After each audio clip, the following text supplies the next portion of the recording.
कांदा प्रश्नावर आज महाविकास आघाडीकडनं चांदवड तालुक्यातील चौफुलीवर आंदोलन केलं जाणार आहे। आमदार रोहित पवार आपल्यासोबत आहेत। दादा, तुम्ही जिथे आंदोलन करत आहात, काही वर्षापूर्वी पवार साहेबांनी तिथेच कांद्याच्याच प्रश्नावर आंदोलन केलं होतं, परंतु शेतकऱ्यांना अद्यापही न्याय मिळत नाही। शेवटी बघा, त्यावेळेस काहीतरी एक्सपोर्ट ड्युटी लावली होती। 2023ला पवार साहेब इथं शेतकऱ्यांबरोबर येऊन त्यांनी आंदोलन केलं होतं आणि मग एक्सपोर्ट ड्युटीमध्ये कुठेतरी तिथं कमतरता करण्यात आली होती। मग त्याचा फायदा हा शेतकऱ्याला झाला होता। ते पवार साहेबांचं वजनच तेवढं आहे।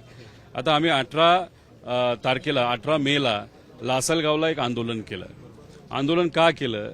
कारण आता जे काही शेतकरी 1 रुपये 2 रुपये 4 रुपयेपर्यंत कांदा विकतायत त्यांना ते परवडत नाही। उत्पादन खर्च आज जर आपण बघितला तो 18 ते 20 रुपयाच्या आसपास आहे आणि मग 18 ते 20 रुपये उत्पादन खर्च असताना किलोला जर शेतकरी 4 ते 5 रुपयाला किलोला विकत असेल तर त्यांना कसं परवडणार? आणि त्याच्यात काय झालं, अवकाळी पाऊस, मग त्यानंतर गारपीट, याच्यामुळे जो उत्पादकता व्हायला पाहिजे ती तेवढी न आल्यामुळे त्याच्यात सुद्धा मोठ्या प्रमाणात घट झालेली आहे। आता 2023ला इलेक्शनच्या आधी देवेंद्र फडणवीस साहेब बोलले होते शेतकऱ्याला आपल्याला 24 रुपये द्यायचा आहे रेट। तेव्हा तुम्ही इलेक्शनच्या आधी 24 म्हणला। आता इलेक्शन झालं, तुम्ही निवडून आला, आता तुम्ही म्हणता इलेक्शन नंतर जेव्हा आता कांदा उत्पादक शेतकरी खऱ्या अर्थाने अडचण येते, तुम्ही म्हणता आम्ही 12.5 रुपयाला घेऊ। हे आम्हाला पटलं नाही। आम्ही 18 मेला आंदोलन केलं। लासलगावला मोठ्या प्रमाणात शेतकरी आले, तिथं असणाऱ्या सर्व लोकांनी मदत केली। आमचा पक्ष असेल, उद्धव ठाकरे साहेबांचा पक्ष असेल, काँग्रेस असेल, सीपीएम असेल, आज सुद्धा ते आपल्याला मदत करत आहेत। आणि मग तिथं आम्ही एक पवित्रा घेतला की आम्ही दिल्लीला जाणारा मार्ग तिथं बंद करू चांदवडला।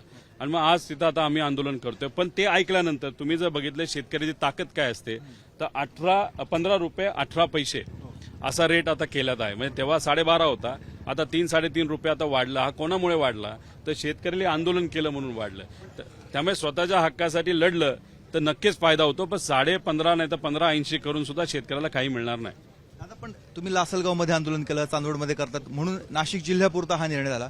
संपूर्ण महाराष्ट्रामध्ये पण कांदा पिकवला नाही, हा निर्णय नाशिक पुरता नसून हा निर्णय अख्ख्या महाराष्ट्रामध्ये त्या ठिकाणी लागू होणार आहे। यांनी नाशिक लिहिलं असलं तरी त्यांना भेदभाव त्या ठिकाणी करता येत नसतं। प्रत्येक डिस्ट्रिक्टला अशा पद्धतीने लेटर त्यांना द्यावंच लागेल। त्यांनी जर हा भेदभाव केला तर मग नाशिकमध्ये जे आंदोलन झालं ते तर अजून मोठं होईलच, पण तसे आंदोलनं उद्या जाऊन नगरमध्ये होतील, साताऱ्यात होतील, सांगलीत होतील, सोलापूरमध्ये होतील, कारण का कांदा त्या भागामध्ये सुद्धा मोठ्या प्रमाणात केला जातो, बीडमध्ये सुद्धा केला जातो। शेतकऱ्यांची मागणी आहे, नाफेडकडनं जी कांदा खरेदी करते ते कुठेतरी एखादं केंद्र असतं। मूळ मागणी आहे की बाजार समितीमध्येच नाफेडने यंत्रणा राबवावी, तिथे जर खरेदी केली तर स्पर्धा निर्माण होते। 100% तुमचं जे मत आहे, शेतकऱ्याचं मत आहे, ते रास्त आहे, ते खरं आहे। जर नाफेड मार्केट कमिटीमध्ये येऊन जर खरेदी केली जसं पूर्वी ते करत होते, त्यामुळे स्पर्धा होत होती, भाव वाढत होते आणि त्याचा फायदा आमच्या शेतकऱ्याला मिळत होता।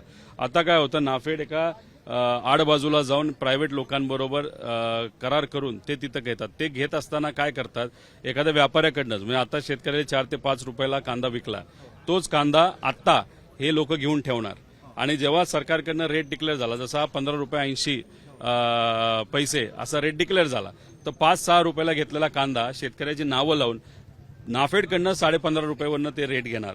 म्हणजे नफा झाला 10 रुपयाचा, शेतकऱ्याला मिळाला फक्त 5 रुपये। अडचणीत आला शेतकरी, ह्यांनी नफेखोरी केली।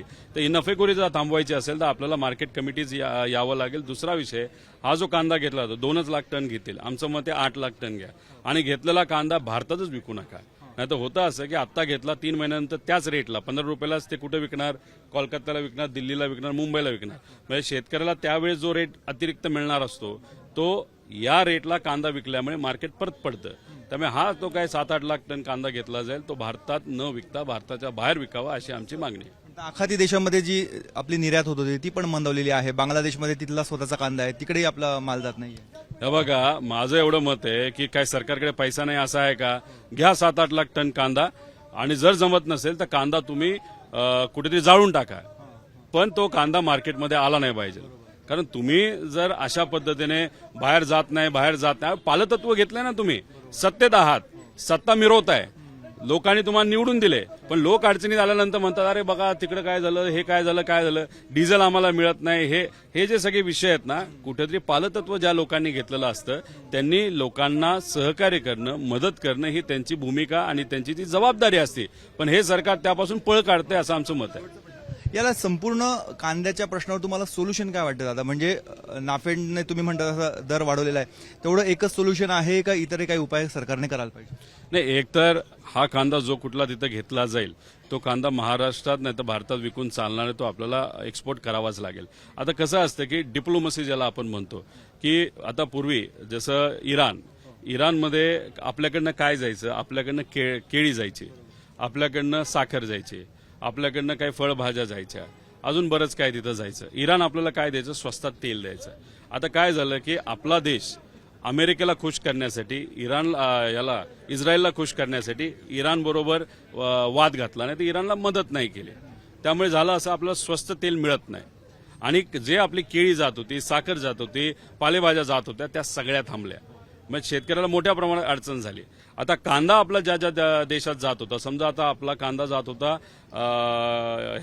श्रीलंकेला जात होता, त्यानंतर आपला बांगलादेशला जात होता, पण धडसोडचं धोरण आपलं या देशाचं असल्यामुळे आता बंद केला, एक्सपोर्ट ड्युटी लावली, आता चालू केला.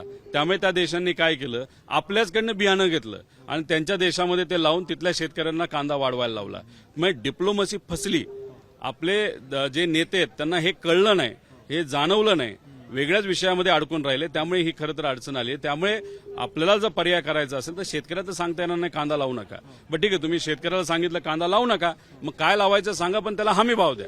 त्यामुळे कुठं ना कुठेतरी एक धोरणात्मक निर्णय घेण्याची जरूरत आहे. आणि कुठल्या देशामध्ये कांदा जातो त्या देशाची, नाही तर कांदा नाही तर दुसरं उत्पादन आमच्या शेतकऱ्याचं, केळीपासून सगळं, त्यांच्यावर चांगले संबंध ठेवून या सगळा माल त्यांच्याकडे कसा जाईल याला आपण म्हणतो डिप्लोमसी. पण आज दुर्दैव असं आहे की आपल्या सगळ्याच देशांबरोबर फाटलेलं आहे आणि आपण फक्त झुकतोय कोणासमोर, अमेरिका, त्यानंतर इस्रायल, आणि दुर्दैवाने आता दुसरी गोष्ट सुरू झाली, चायनासमोर आपण झुकायला लागलेलो आहे. याच्यामुळे आपला शेतकरी, कष्टकरी आणि विद्यार्थ्यांपासून युवांपर्यंत बेरोजगारी पण मोठ्या प्रमाणात वाढू शकते अशी भीती आम्हाला सगळ्यांना वाटते. हे आहेत रोहित पवार. केवळ नाफेडने कांदा खरेदीचे दर वाढवून उपयोग नाही, तर या संपूर्ण प्रकरणामध्ये केंद्र सरकारचं धोरण देखील तेवढंच जबाबदार आहे. केंद्राने नाशिकसह राज्यातील, देशातील कांदा हा आंतरराष्ट्रीय बाजारपेठेमध्ये न्यावा, ही मागणी आता होत आहे. कॅमेरामन मंगेश सोनवणेसह मुकुल कुलकर्णी, एबीपी माझा, चांदवड.